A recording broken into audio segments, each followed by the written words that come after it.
Blimey. Oh, that's quite bright. Wow. Sunglasses. Welcome, everybody. Well, I feel like being on stage here. It's like pulp. Although, well, we'll try and be as entertaining as pulp were. My name is Alex Graham. I used to be an independent producer, and I now sort of do various bits and pieces. This is the Specialist Factual Commissioning Editors session.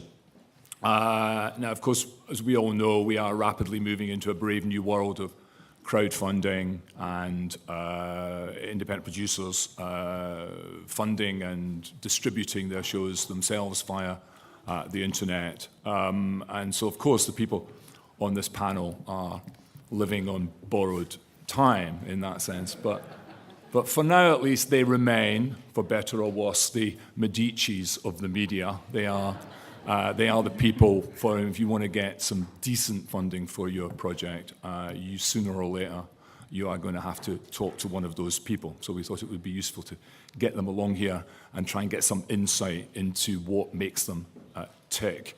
I have to say at least one person on this panel is already extremely nervous, said to me, he said, they look like quite a nice, they're not too intimidating a crowd, you know. Anyway, I for one hope that doesn't turn out to be the case. The way this is going to work is that I'm going to introduce each of our panel individually. They're going to show a brief, what we call in the trade these days, a sizzle reel, a brief clip of some of the shows that they some of the shows that they have commissioned, which they think represent their particular channel. We'll then open it up for a slightly broader discussion, hopefully trying to touch on some of the big issues. And then we will have time for Q&A. I should say, though, that although the lights are slightly working against me, but I'm very keen that we make this a kind of a proper conversation. So although there will be kind of a dedicated time for Q&A at the end, if someone says something from the panel that you just makes your blood boil, or you kind of want to contest, or you want to even if you just want clarification, don't hesitate to put your hand up. As I say, it's slightly difficult for me to see you with these lights in my eyes, but I will do my best if you are anxious to chip in before the official Q&A. What I would say is when you are making a contribution at any time, if you can wait for a microphone before you start to speak, that would be really helpful, not least because we're recording this, and so it would be a real shame not to hear your question on the recording. Without further ado, I'm going to introduce, I'll just introduce them very quickly. On my left, Helen Hawken from Discovery. Next to her, Martin Davidson from the BBC. Next to him, Alison Sharman from SBS in Australia, though many of you will know Ali from her time at ITV and before that BBC. On my right, I have Rachel Job from History, A&E, and next to her, David Glover, who's head of Specialist Factual at Channel 4. So we're going to start with Helen Hawken, who has several different jobs. This is the nature of modern cable television. I think multitasking at Discovery is the name of the game. So Helen is Director of Factual Production and Development, but also commissions for programs on animals, natural history for Discovery Networks International. And I think you're going to show us a little clip, are you? I am indeed, yes. Excellent. I would just quickly say that the clip is both programmes that I've commissioned on the Animal Natural History slate and also specialist factual shows that my colleague Liz McIntyre has commissioned, who is sitting over there. Okay, we roll the tape. Now this is what I'm looking for. Hang on, look. There's runes, it's painted on it. Straight away, Ian spots a telltale sign. This is the symbol of the Waffen SS. SS 212. There's the remains of the number plate. Then I see it. Look at that. Unbelievable. This marking is the Wolf's Angle or Wolf's Hook. It's the sign of the Das Reich, Hitler's elite fighting force, feared and hated across Europe. I'm not being funny. I do not think that has been monkeyed up in this barn. That is Listen, from this the is day. the one that is in the photograph outside Montaigne Station. I've dreamt about this, Ian, all my life. This is why I love what I do. Who'd have thought a piece of living history was hidden away in this barn?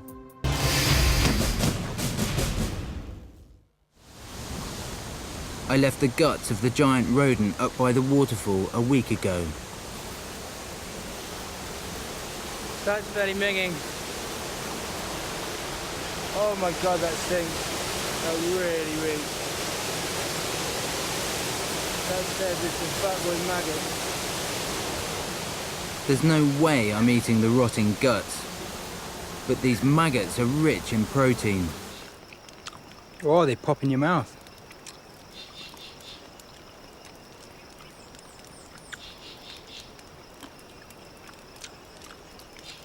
Pretty good.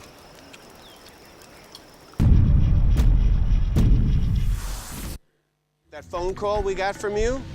I can't walk through my backyard. My stepson can't get his wheelchair between the cars because they're so packed in together. Now it looks so much better. I hope you feel like you've reclaimed some of your property. Yes, I do. So, we got something big for you. Oh, my God. Honey, it's Trevor. Get out of the way. Oh, my God. Driving felt better than I can explain. I could already see the emotion in Pop's face.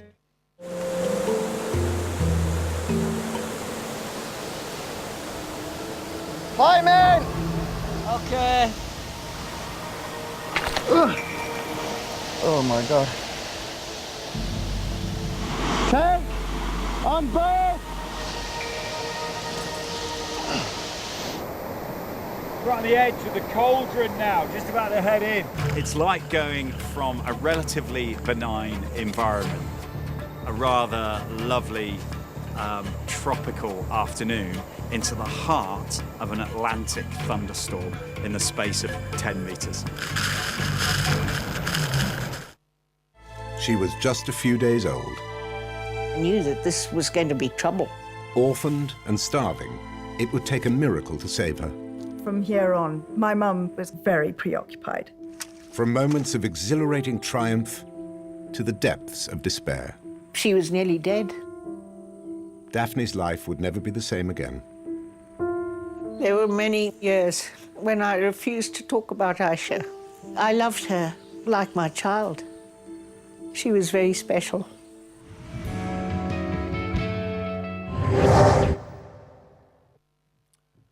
Marvellous. So it does look as though if you want to go on, it helps either to dress up or dress down if you want to be on Discovery, either, you know, fancy braces or nothing at all. Seems to be the kind of dress code on Discovery. Is that fair? Or? I think what's fair to say is that we do have a really wide range of characters that we follow, whether they're experts or in more observational series. And we very much have experiential, immersive series. So we're less likely to use traditional presenters, academics. We're much more likely. The first clip is a series called Combat Dealers, and Bruce Crompton, who's the guy with the braces, has spent the last 30 years collecting, buying, selling, renovating amazing military equipment, from huge tanks right down to horses' gas masks. And one of the things I found absolutely fascinating was we were filming in Germany, and while he was looking for something else, they came across some enamelware that had been made in the immediate post-war period from discarded shells turned into coffee cups, helmets turned into colanders. And Bruce is just so knowledgeable that, and his enthusiasm and passion, he really brought that period of history to life through the artifacts. So, and someone like Ed, again, Ed had walked the length of the Amazon. We did a 2-part series. And he came to us and we said, you know, we'd love to work with you again. What would you like to do? And he said, well, I've always wondered, if I was dropped off on a desert island with absolutely nothing, could I survive?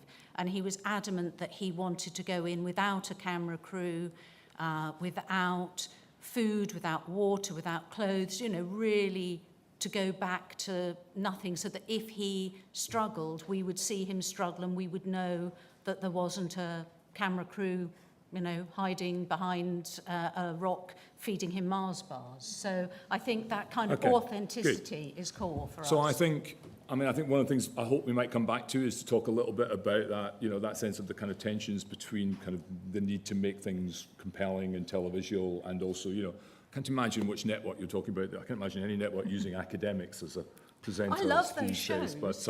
but anyway, they're not next up is Martin Davidson, who is head of commissioning at the BBC, History and Business. Martin has been at the BBC for roughly as long as I was running wall to wall, I think. 25 years or so, with a brief... five-year gap. Yeah, you had a brief mad moment where you thought you wanted to be an independent producer, and then saw the light and went back to the BBC, I think.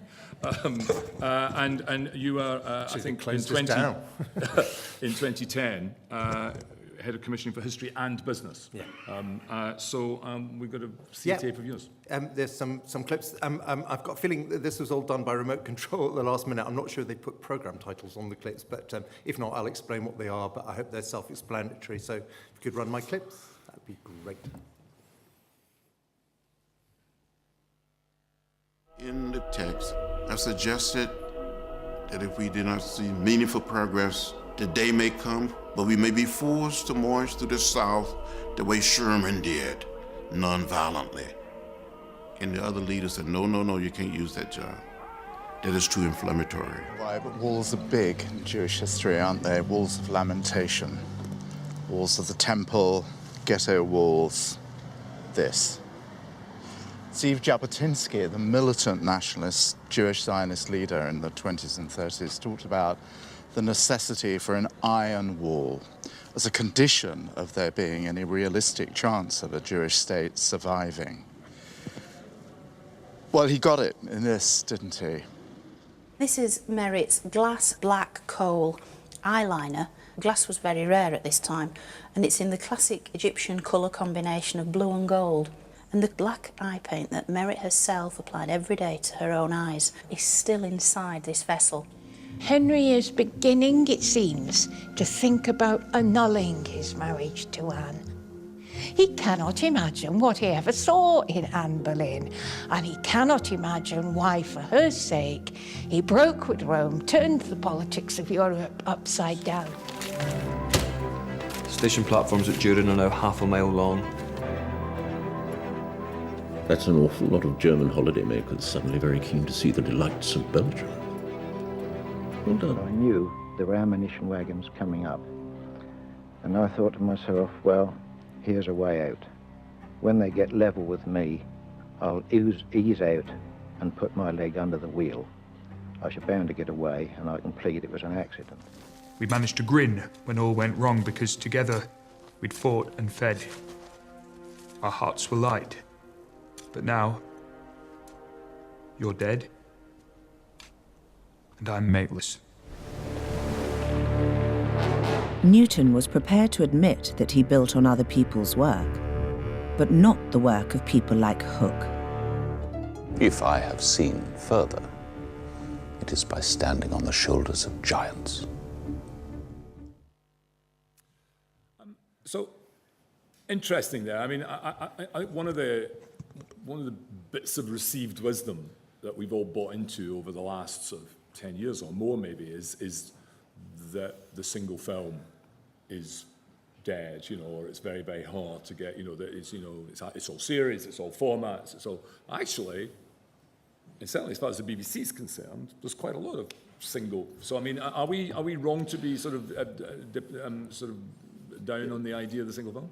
Well, not at the BBC, although the BBC is not immune from the forces that affect us all, which is that single films work harder, struggle harder to create impact, and as with all networks, the priorities for marketing are very stingily shared out, and a single film struggled to get the attention of that. The thing I want to really say about that reel is it's actually quite deceptive. And a thing I liked about putting it together, I put it together actually rather deliberately, rather against the grain of the usual idea of a sizzle tape, because I think you'll notice there wasn't much sizzle in it. There was quite a lot of thought, there was quite a lot of reflection, and there was quite a lot of what I hope was curiosity-stimulating opinion. And one of the things I've learnt over the years of doing history is a very odd genre in the specialist factual canon, in that it is the, if you like, the ugly sister. It's the one that every new channel controller who wants a palace revolution has history first up against the wall because of the two unforgivable sins of skewing old and skewing posh. The other thing that's the problem with history is, certainly in the BBC, I'm feeling this a lot, no lobby group. There are nobody in the history establishment, or if you like, representing consumers of history, bending Tony Hall's ear the way that, say, Nick Heitner is. That's also true of science and religion and current affairs. We have no lobby group, which is a blessing and a curse. It's a blessing because I'm not told what to make because of a conversation that somebody had with the great and the good 24 hours ago. The downside is when I have no protection against the chill wind. I had 8 years after I left RDF and came back to the BBC. One of the reasons I left the BBC was we didn't do history. After the Simon Sharman History of Great Britain, History of Britain series, which I exec, 8 years, there was none. And the reason for that was, I have no problem with that, that's fashions in television change. And the great mantra that both Jane Root and Roly Keating after her had for BBC Two was, in pursuit of a particular definition of spectacle, event, completely, it produced works of genius like Great Britain's or Coast, primarily. But history came back in the form, and the way we chose deliberately to do it was give the stories back to the storytellers. And by storyteller, I have two particular people in mind. One, as often as not, a presenter. And if it's going to be a presenter, it's going to be a presenter. Of the 16 faces that we've put on BBC Two in the last 3 years, 15 had never done it before, and 7 were women. And the second type of storyteller I'm very, very committed to is the film director, the filmmaker, and I work with some of the very best that there are. And the reason for that is purely selfish. There is no easier, mediocre, merely adequate film to make than a history film. It's the easiest. Science, somebody has to know what an atom is. Arts, somebody actually has to gain access to these works. Natural history, Christ. I mean, you need, what kind of cameraman are you going to employ for 6 months for 11 seconds of snow leopard? Documentaries, do you have the story? History is simple. Stand somebody in front of a castle, cue thrashy, generic music. Are you writing this down, everybody? And on this Martin morning... Davidson's Guide to Making a History Program. On this morning in 1183, ranged on that hill worthy, fill it in after that. So what we have to do is, having dangerously decided we were going to give the genre back to the storyteller, I really needed help to make sure that what we ended up with wasn't just generic speech bubble. And it's tricky. The interesting thing about that reel, 3 of those films were BAFTA nominated this year. 1 RTS nominated. We've won Broadcast and Press Guild Award, and Simon Sharman's Story of the Jews has just won 2, was the Sanderson and Martin Awards. So I'm hoping that they're working. And the other thing that is very interesting to note is with every year in the last 4 years, the top rating, if we want to bring audiences into this, and why not, the top rating factual film on BBC Two of any genre has been a history film. In fact, Rob Coldstream, who I saw in the audience, has made 2 of them. A brilliant case in point of the kind of director, storyteller that I'm talking about. So that's why I quite deliberately chose quiet, thoughtful clips just to kind of make it very, very kind of clear what the challenge is, because I'm very committed to above all, a vision for television is only as interesting as what you do with it. And for me, the real challenge with specialist factual, why I've worked in it my whole life, is to put the mind back in it. And by mind, I don't just mean academic intellect, I mean emotional curiosity. which I think Joe Fletcher, the presenter of Life and Death in the Valley of the Kings, or Hilary Mantel, or Simon Sharma, what they all do brilliantly, when left to get on with it, with a good director, when they're produced well, is inhabit the whole idea about what it is to be curious about who we are, who we've been, and where we're going. Okay, good. Thank you. We'll come back to that maybe about putting the mind back in later on. Next, on my right, is Rachel Job. Rachel is now channel editor, I think that's right, for History Channel and H2, which is the new second History Channel. The only person, I think it's fair to say, on the panel where history is in the name of the channel, I think. Yes, So it does what it says on the tin. You got a little tape for us as well, I think. Yeah, I should probably explain. I've done the opposite to Martin in the sense that I've not put any thought in. No, obviously, no, but I have done the opposite to Martin because actually I've got 3 short clips of 3 my commissions. I've also got a little bit of those, one of those probably slightly annoying channel sizzles at the top, but I think it's really important because it actually does give you a flavour for what the channel's about, and there's such a misconception over what history is about these days, so I think it's really important that we've got that in there. Okay. Let's roll the tape. Can you make sure that all your mobiles are on silent, please? As a 15-year-old lad in Salford, I saw a ball of light whizzing about in the night sky. Life beyond our planet went completely against everything I'd been raised to believe. Peace, hope, breathtaking. History? It's about to take off. It's dirty. I'm Sean Ryder. As a 15-year-old lad in Salford, long before my hell-raising antics in the Happy Mondays, I saw a ball of light whizzing about in the night sky as I stood at a bus stop. I knew there and then I'd seen a UFO.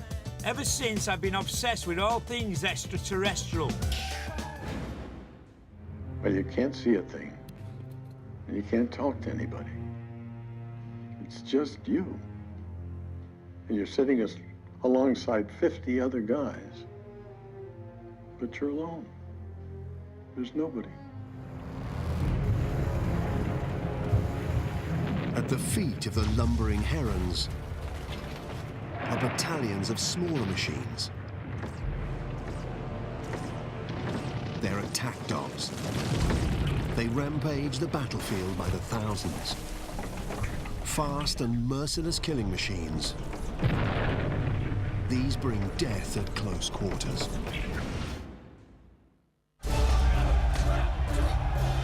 The Scots begin to move forward, and this is really the vital part of the Battle of Bannockburn.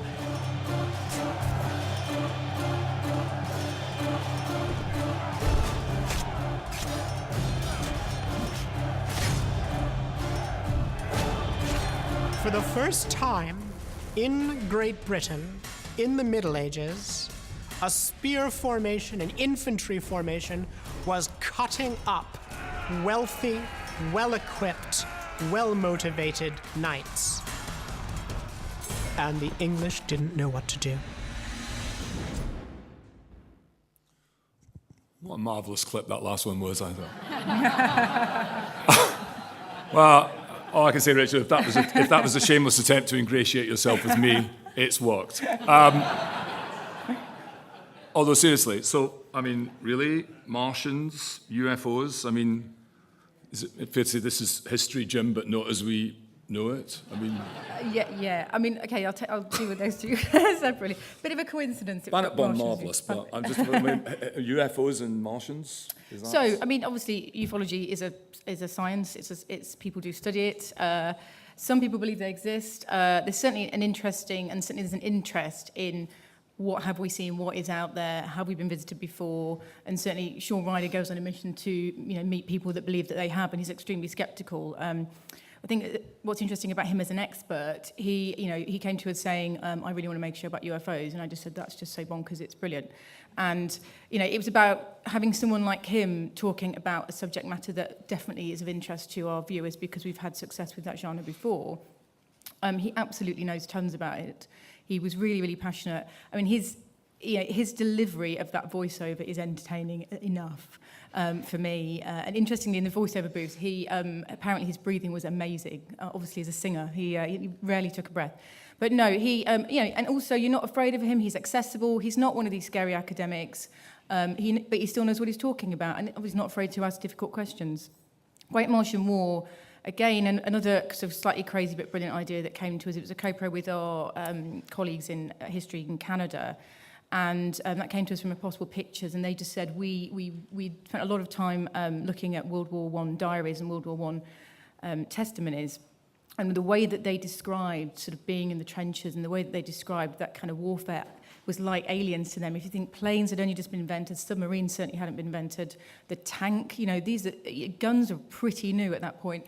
Their descriptions were like it was aliens. So we actually felt it was more up to date almost to sort of turn it into a war about Martians. And actually when these people, that was an actor obviously that we had there, but and we certainly didn't use real footage from World War I. Anything we used was all the stage stuff. But it was really actually about making it feel almost more relevant, because actually that's what it would have felt like at the time, as well as we got a game developed. So I think in terms of approaching World War I, we just wanted to do something a bit different, given that every other channel is trying to do World War I this year. Good, thank you. Next up is Alison Sharman, Head of Commissioning at SBS Australia. The Australian Minister for Communications described SBS as the glue that binds that multicultural society together. And I think it's fair to say Australia has not always had an unproblematic relationship with the various ethnic groups that make up that country. So I think SBS is seen as playing a fantastically important role. Alison's been there for almost a year, I think. Her CV makes us all feel that she now lives and works in Sydney, just to make us all feel jealous. I should declare an interest here is that Alison commissioned a show from us a few years ago called Long Lost Family. So she is obviously a genius. Goes without saying. But you commission right across the board. So Specialist Factual is part of your remit, but not the sole. I mean, you're not. It's part of a whole, panoply of things you commission. It is, Alex. Okay. I think it's kind of interesting because, as you say, I was at ITV where for 7 years, where you do Specialist Factual there is no money for Specialist Factual at ITV. So I had a budget and you're carving out small amounts to make an impact. And, I'm a great believer in Specialist Factual and bringing it to big popular audiences where you can. But we were doing programs like Words of Captain Scott, Words of War, those things that played post the news, were very, very low cost for Specialist Factual, but really did make an impact.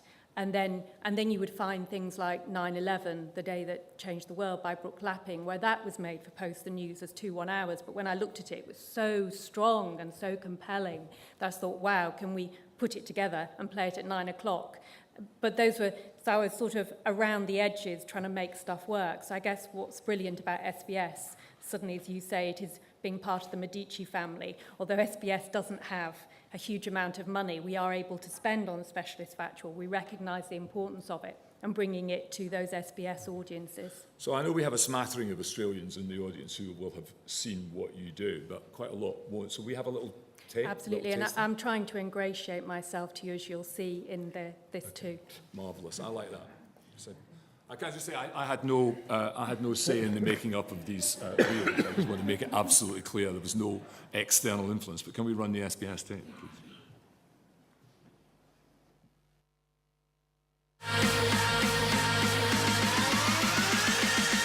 Bloody hell.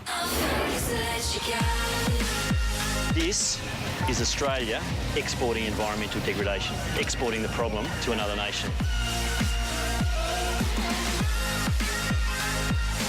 This tornado moving through almost unseen because it's hidden in the smoke. Looking at it going, that just can't be happening. That is a plot twist. 6 recruits are following in the footsteps of their ancestors in World War II's Z Special Unit. Tian's grandfather, Tae Soon Hin, decided collecting the bounty offered for Japanese heads could help him start a new life in Australia after the war. He brought back 78 heads. He was basically known as Tommy Tae, the headhunter. I can't judge a person in that situation. I was never there. He's meeting Udun Dawar, one of the last surviving tribesmen who fought alongside Tae Soon Hin. Remember Tay Soon Hin? That's my grandfather. Yeah. It's probably one of the best experiences of my life, really. Having never met my grandfather, it's great to meet people that actually serve with him. I am here to find out whether my ancestors, the vasallos, were slaves or were nobles who owned slaves. I'm seeing a lot of extra rolls there. How much further back does this thing go? Matteo Vassallo, your 11 times great-grandfather. Do you know about piracy? Yes. It seems that Matteo Vassallo was involved in this as well. Of course I'm related to pirates. I've got one leg. The fight over what it means to be Australian is about to explode into one of the most violent race riots in the nation's history. This shall get the hell out. The entire Lebanese community finds itself under attack. The flag should be a symbol that unites everyone. It was trying to be used as a means of dividing people. People come to me and say, you are the terrorist, you are the jihadist. What is it about us that you hate so much? Not many people know there was a Black Panther Party in Australia. It was 1971 in Brisbane. I was in love with the founder of the Australian Panthers, Dennis Walker. Things were so bad for blackfellas back then. We were angry, in your face, but we were so young. I think it's time black women in this country come out with the truth of their abuses. Save lives, change people's world. I think that's the best news ever. Oswald didn't fire that shot. We can all be part of the solution. I was born here, this is my country, this is all I know.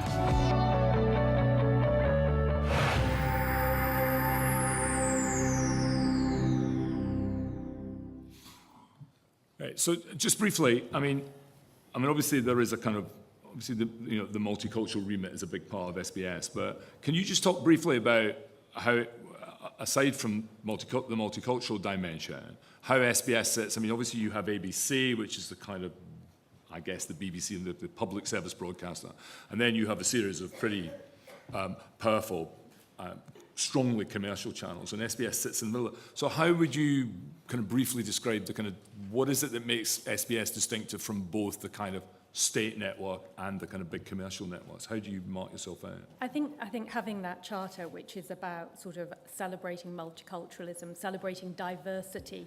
I mean, for us, we got behind the Mardi Gras this year. The Mardi Gras hadn't been on free-to-air television for a long time, and we were very kind of pleased with its performance. So it's that. So every time you commission, almost your commissioning decisions are so kind of straightforward, because do you believe it's on charter? Do you believe it's on purpose? I think sometimes, it is interesting, Alex, because sometimes it comes down to, as we know, to semantics, and these judgments can be, as a commissioner, incredibly subjective as well, because when you commission, let's say, a factual format, whose eyes are you looking through that format on? Are you looking it through the kind of white Australian into the multicultural world, or the multicultural world into the white Australian? So there's definitely, the commissioning decisions are not straightforward. Nobody's commissioning decisions are straightforward. But I think for us, it's about provoking debate, surprising audiences, pushing boundaries. Those are our kind of buzzwords. And I think when someone brings something, it's often I say, this feels like it could be an ABC idea, which is obviously the big powerhouse public service broadcaster. But so it's for us, it does come down to what's that twist in the knife, what's that thing that absolutely has the hallmark of SBS. And I think some of those things you just kind of know implicitly with the pitch that it's been made purely for you, or, the proposal is purely focused on your channel. Great, thank you. Okay, we have, last but not least, as they say in the trade, David Glover, Head of Specialist Factual at Channel 4.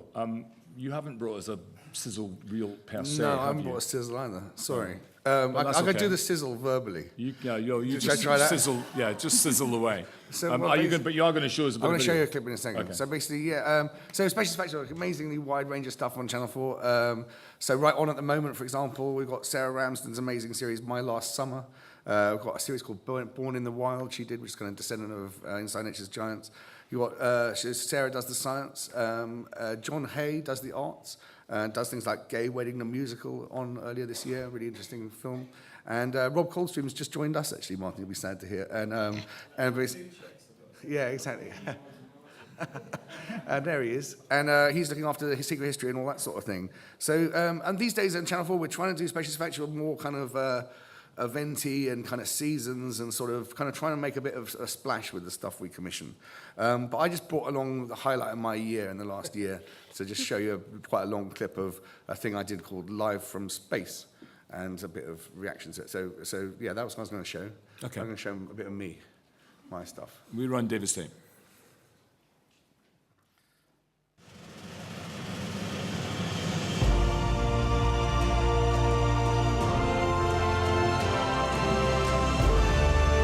Live from space. Oh, what is? Oh, this is going to be amazing. The opening to the show was gripping. Right now, these images are coming live from the International Space Station. Oh, hello. You are looking currently at the west coast of America, heading down California towards the Baja Peninsula. And that is a beautiful, beautiful sight. Wow! Shit! The world's big, isn't it? And that is what we are here for. This is Live from Space, Lap of the Planet. Join us as we take you around the world on the trip of a lifetime. Why have they picked Dermot Mullery to do this? Has he got some scientific qualifications, or is it astronaut, or...? Brian Cox was probably busy. The astronaut showed us just how helpful microgravity is, especially when passing a microphone. And Koichi, is there any part of the world as you fly over that you think looks particularly fragile? Shall I just give you something? That is going in the cob.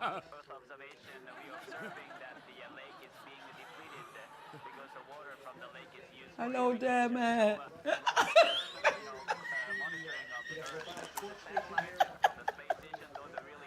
Imagine my teeth. And guys, has this changed how you live at all when you're back on Earth? How? Earth is rotating around the sun, isn't it? Yeah, so that's the sun. Yeah. So Earth is rotating. Well, it's actually rotating like that. Yeah, and on its own axis, On its and own also, axis, yeah. yeah. It's going What round shall I it. do? So imagine the Earth is still. So you're moving around me. Yeah. That's it. That's right, yeah. And you're So also at that rotating point, as well. all the world is in darkness. Yeah. And that's all in light. Where's sunset? So sunset is happening there.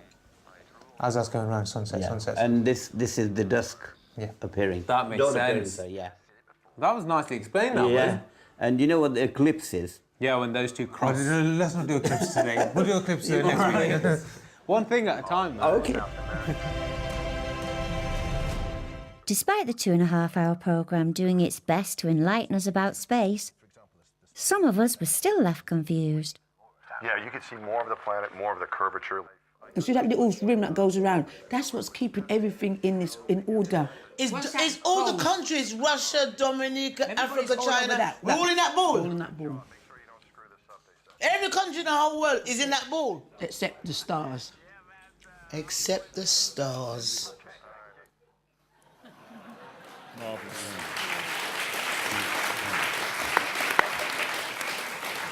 Except the stars. Except the stars. Brilliant. But okay, so very funny. Brilliant. I think we're all massive Google. It's the only time they've ever been nice about one of my shows. That's why I like it, because basically every single other show I've commissioned, they've put in front of Gogglebox, they've slagged off to high heaven.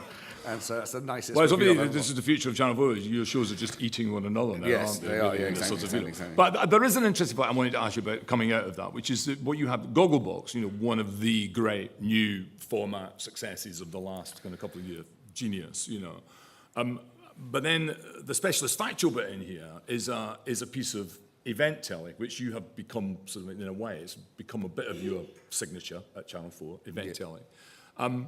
But, you know, in a way, does that not show something up, which is, it's been a long time since, I don't know, Inside Nature's Giants, is that the last kind of really successful, properly specialist factual format on Channel 4? So have you just run up the white flag as far as formats are concerned? Is it now, is it about events? And that's, I mean, why? Yeah, I wouldn't describe it as running up the white flag, but yeah, a bit. And basically, Inside Nature's Giants, you know, we hoped would go on forever, but we ran out of big animals. So by the end, we were dissecting Inside Nature's turtle and Inside Nature's kind of emu and stuff like that. So basically, we literally ran out of big animals. And so, but obviously, we'd like to find some other things like that. They're the kind of fantastic holy grail things. So you want to do something with celebrities because you never run Exactly. You can write, but I mean, I suppose what I'm trying to say is that it's easier somehow. At the moment on Channel 4, the documentaries department does kind of massive, you know, incredibly successful returning series like 24 Hours in A&E or One Born Every Minute or Educating Essex, Educating Yorkshire, incredible shows.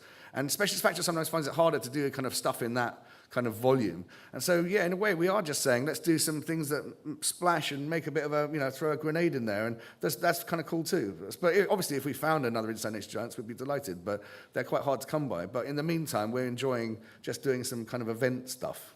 Yeah. Okay, so I want to pick up on Martin's thing about putting the mind back in here, but this is kind of for everyone, really. I mean, let's be honest about it. I think there is, you know, Specialist Factual is a bit different from the other. I mean, these genres are always slightly. I've always found them really pretty unhelpful because everything overlaps everything else. But insofar as we can think about Specialist Factual, I think, you know, we do think about it as the sort of pointy-headed end of television. It does seem science, history, natural history. It's about ideas, it's about complicated ideas, it's about quite difficult ideas.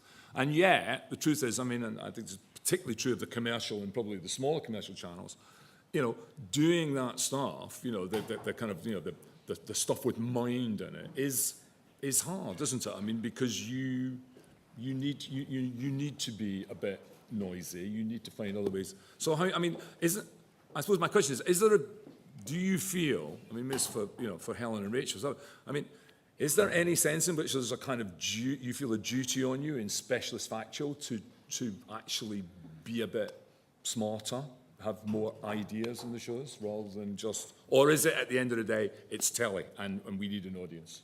I think that, sorry. There we go.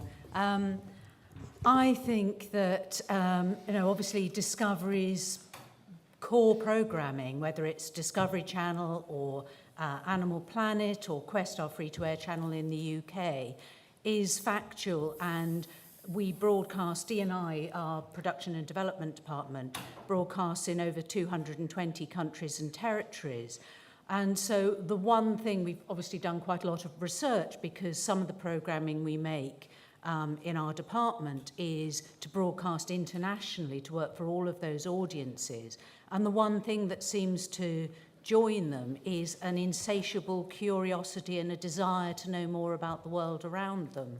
So I think it's not about a niche at all. I mean, I think it's incredibly core to what we do, whether it's, and I think you're right, the genres, putting them in little silos is unhelpful. It's about telling great stories, about finding compelling, authoritative characters who we believe in, who are authentic, who have expertise, who share that knowledge and want to find out more for themselves. I mean, I showed a clip of a new series that was just very early rushes that Tom Gore and my colleagues been executive producing, called Lost Worlds with Monty Halls and Leo Holding, in which that was a clip from Guyana, and they were going in. Leo, who's an expert climber, was taking Monty in so he could access parts of Guyana that are literally a blank on the map,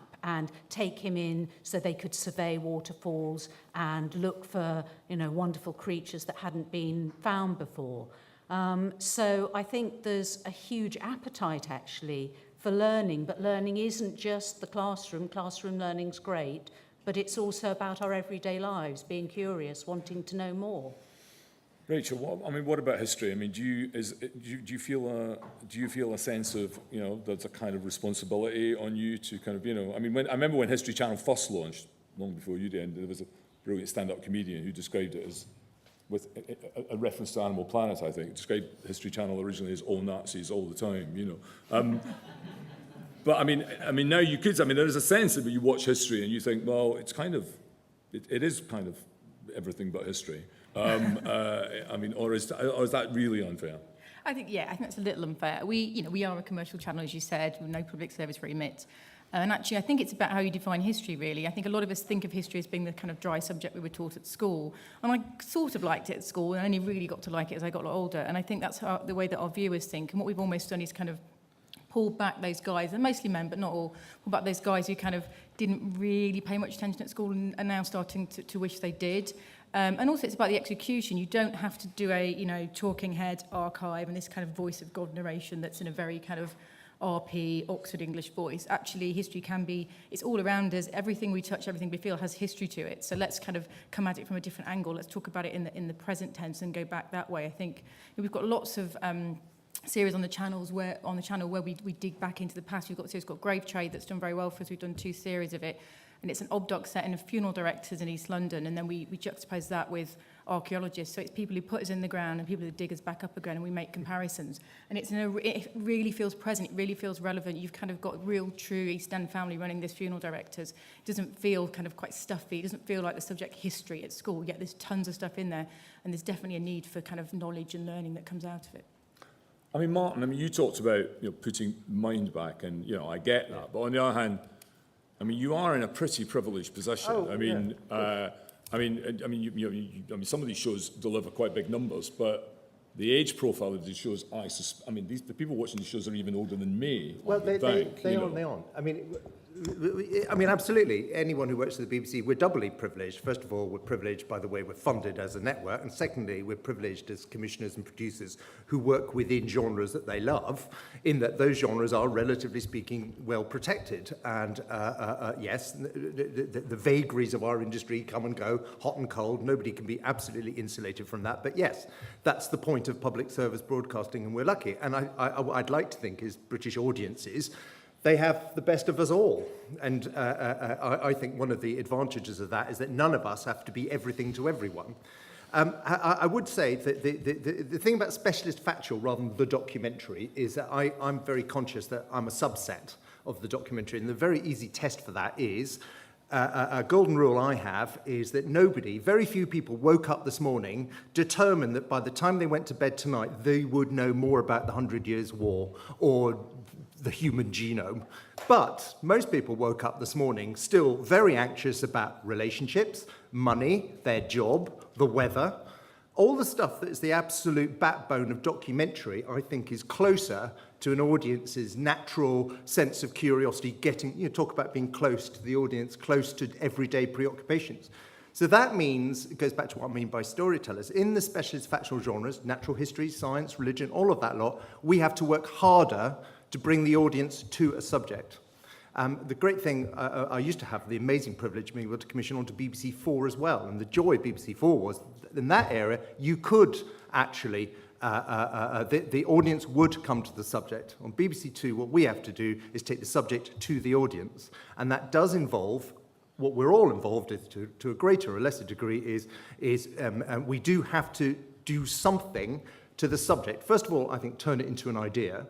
And secondly, execute it well, because in and of itself, the moment we just go, look, all we do is specialist factual, if you want it, you'll come, and if you don't, that's your loss, we're all screwed. David, and we talked a bit about events and sort of,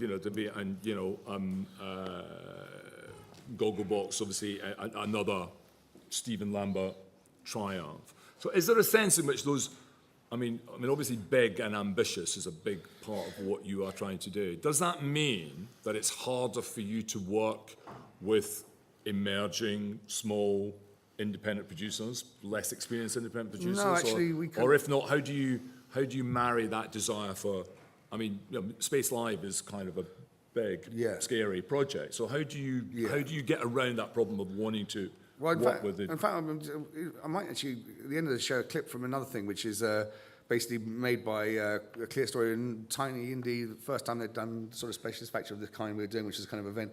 So no, we actually kind of weirdly, probably irrationally, we'll kind of take a punt on anyone pretty much, and we don't actually just say you have to be a certain size to do that. Very occasionally we might hook someone up with another indie. So there was the company that came up with the plane crash idea was just a kind of very tiny one-man band virtually, and so we hooked them up with a bigger indie of their choice sort of thing. And so sometimes we do that. Of their choice? Well, we gave them a choice of 4, right. and then of 4 people we thought could make it, and they could then do their terms on it. But I suppose on the whole kind of thing about content, and do you kind of lose something with these events? And it's interesting because, say on the plane crash, my colleague Sarah Ramsden rather brilliantly said to me, David, you know, I learned more about the science of plane safety from the laminated card in front of me, on the seat in front of me, on a plane journey than I did from your documentary. And I think that's a kind of in a way a fair criticism. And sometimes, you know, we do get it a bit wrong. You know, we kind of go too far. But so what's quite nice at the moment is I've got this team who are really very, very into the content, whereas I'm kind of interested in the sizzle and the roll up. And if we get the best of both worlds.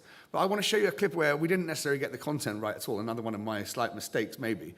But the sizzle was brilliant. And I just want to kind of sell the idea of the kind of the vibe. So if you show my next clip, which I brought along, which is basically just showing kind of when Channel 4 makes an impact, it's kind of fun too. Even if you probably hated the programme, as I know the people of Gogglebox said it was the worst programme ever made.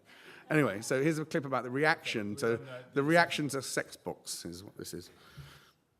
The latest on a new TV show that's aiming to educate everyone about getting closer.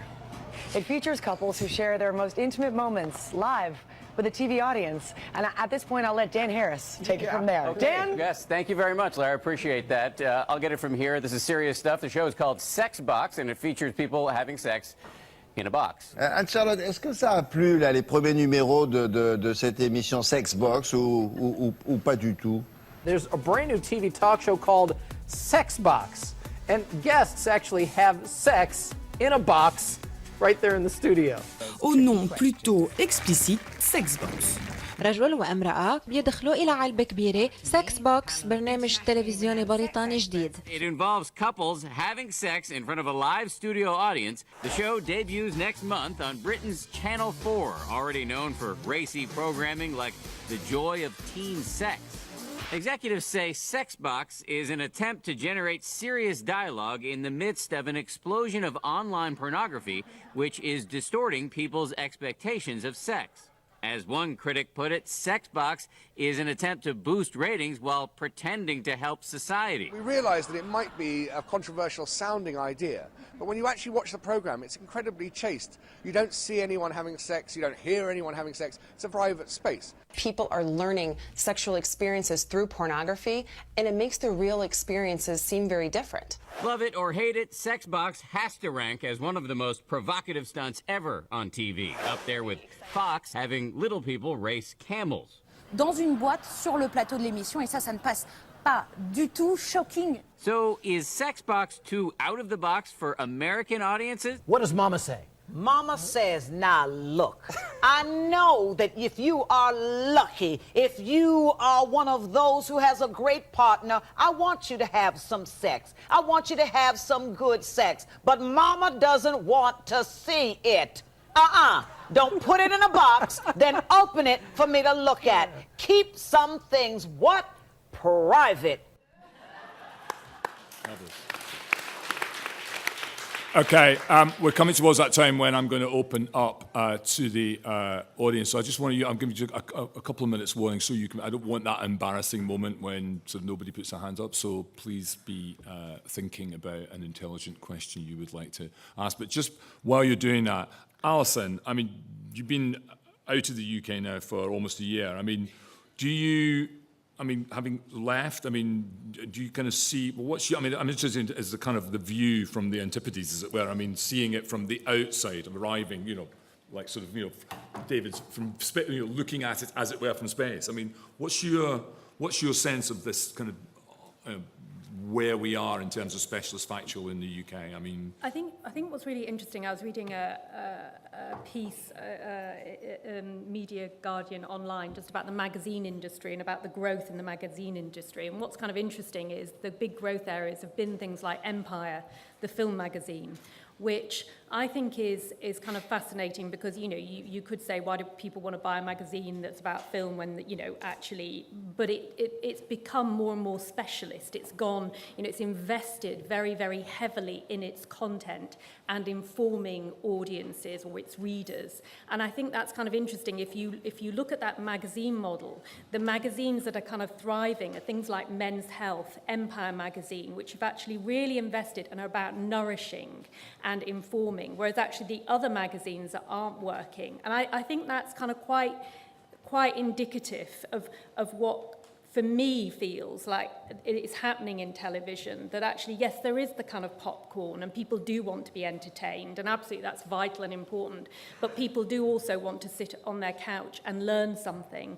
And I think the audiences now are so kind of informed and smart that actually the bar is quite high for that learning. And so I think Specialist Factual, for me, feels like this is a good time to be in it and making it. And as Martin said... But are we in danger of, the logic of what you're saying is, are we in danger of underestimating the audience then, actually? That there's a bigger appetite out there for meaty subjects. I think possibly. Television might give them credit for that. I think possibly. I mean, I always found at ITV that actually if I managed just to get it right, and it always is that kind of sweet spot. You know, we did a year ago The Secret Life of Dogs, and that did well, and ITV did The Secret Life of Cats and Babies. And it's kind of one of those things that you put those things out there, and it's always, you know, ITV, your sort of bar for success was 4 million. And so, you know, you're always kind of absolutely nervous the night before the overnights, as we all are. But actually, sometimes those shows really did surprise you. And so, yes, and I think that, you know, when I ran children's, when I ran daytime, it always amazed me that if I put something out there that was thoughtful, intelligent, thought-provoking, audiences did come to it, and that's exciting. Good. Okay, can we have is it possible to get the house lights up or kill some of these lights that are shining directly in my eyes? Okay, we have about 10-15 minutes for questions. Brief reminder, can you wait? Put your hand up and I will pick you out. And see, we got that. Oh, we have one up there. That's good. Good. I was Peter York. I recognise Peter York. Can you wait till the microphone gets to you? And if you feel able to, it'd be quite nice to know who you are and sort of where you're coming from, as it were, producer, broadcaster, etc. Peter. It is Peter, isn't it? Yes. It is. Good, yes. marvellous. Nobody mentioned business, not even Martin Davidson. Is that because business is reckoned to be extra unsexy, or what? And given that, you know, the BBC has been very odd about business over the years, I mean, culturally and in the amount of attention it's received, is there a great leap forward coming in business, or is it going to get worse yet? I'm just going to, hang on. Okay, I think given we have a limited amount of time for questions, I'm going to try, if there, I mean, unless of course nobody wants to ask a question, it seems like overwhelming apathy at the moment. Can we have, I'd like to take 2 or 3 questions at once and then we'll get through a bit more. Do we have, there's one in the middle there, at the back, top of the stairs. Anyone else? And there's one right at the top there, so I'm right at the very back, in the balcony, the gods. Archie Barron from Wingspan. Quick question for you, Martin. Is history to become an ugly sister again under Kim? And is BBC 4, is there a chance, given that when I turn on BBC 4, it seems to be all history, although it's called arts, is there a chance of you getting a chance to commission history again on BBC 4, or is that just impossible because of arts Hold that strategies? for a moment. And if we have a question which is not for Martin, that would be nice. Sure. So, Jonathan Ossoff from Insight. Question is for programs about crime and real-world villains. How dark is too dark? Okay. How dark is too dark?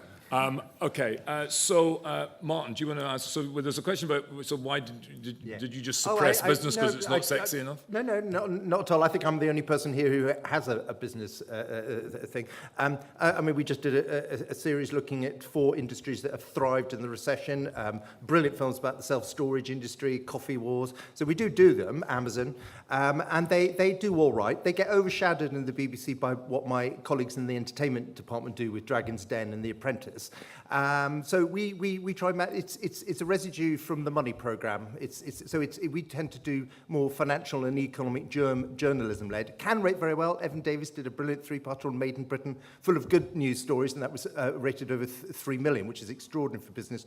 Usually, it's the default BBC Two, sort of 1.2, 1.3, which is fine without being exceptional, but it is very important for us. And Archie's question? Oh, Archie's question. BBC Four, no, I'm never going to get anywhere. 38 hours gone, I'm never getting them back, sadly. What was it, BBC Two? Oh, no. Kim, first of all, she's a history graduate. And secondly, I've known and worked with Kim for years and years and years. No sign whatever. I think, like all new commissioning editors, channel controllers, quite rightly, you look at it and you go, has it got a bit tired? Too much of this, too much of that? I'm looking forward to having a conversation about what we could all do slightly differently. Everything needs replenishing, but I'm certainly hoping that history on the BBC at the moment isn't broken, so we're hoping nobody has huge ideas about fixing it, but of course there'll be changes. And does anyone on the panel want to respond to the question about crime? And I mean, my sense is that true crime doesn't play as well on British television as it does in America, but I don't know if that's generally. I'm not an expert on it, but it's just a dark question. It's sort of like, how dark do you want to go? It's like you have a desire to show really disgusting crimes. Crime box, maybe. Crime box, would that be? Yeah, well, maybe. I mean, but basically, it's kind of... Committing crimes in box? Yes. We need a new box. Basically, I don't know. I suppose the conventional wisdom, if you want a serious answer, is that... when it's a drama, you can play along at home. So, so forensics and CSI and all that, it's not someone's real son or daughter lying in a pool of blood on the floor. So you can, as a viewer, play along like Miss Marple or Sherlock Holmes. But when it's someone who's really been killed, it's harder for the viewer to kind of enjoy it. But there's a whole load of kind of rather dark answers to that, I think, in terms of which crimes are palatable to viewers. I think murder's more palatable than rape to viewers, things like that. But I don't really want to get into that. I don't know why I chose to answer this question, really. I should actually mention we've got a channel on our network called Crime and Investigation Network. It's very successful. It's true crime. It does really well. It's been going for a few years now. It's actually female skewing. Deep dark murder is extremely popular. But the killer always gets locked up at the end, so it's okay. We can sleep well at night. But if you do have something in that genre, I would talk to my colleague, Kula Anastasi. She runs that channel. And ID on one of the Discovery networks is also, it's shown incredible growth in the UK over the last year or so. So it's also very popular, factual stories about crime with us. And I would add that I found at ITV, there were so many programs about crime, people were quite interested to see what happened after you'd committed the crime. So prison series, for me, made by Paul Heyman, were fantastically successful, and it's quite interesting that Netflix is launching Orange is the New Black again, a sort of drama prison series. So I think there's much to be done on the other side of actually what happens when you've done the crime. Bring back bad girls, I say. We have a question from Margie, and quite like to take. There's a question there. Is it 2 or 3? So, David, you mentioned the series on death, which I was lucky enough to see the first episode. I thought it was absolutely brilliant. Did I read somewhere, given we're talking about dark subjects, that you're doing something on pedophilia? On what, sorry? Paedophiles, yeah. On pedophilia. Do you want to wait for It's quite a difficult subject. Let's take there's a question in the second back row there.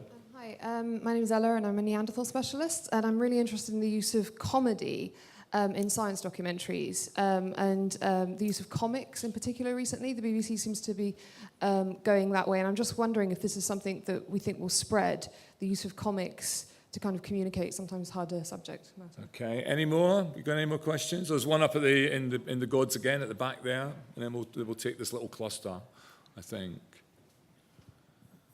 Hi, we have in development a project, topical First World War. We own a rather unique product in that we own the complete archives of a female spy in the First World War, our audio, diary, or paperwork.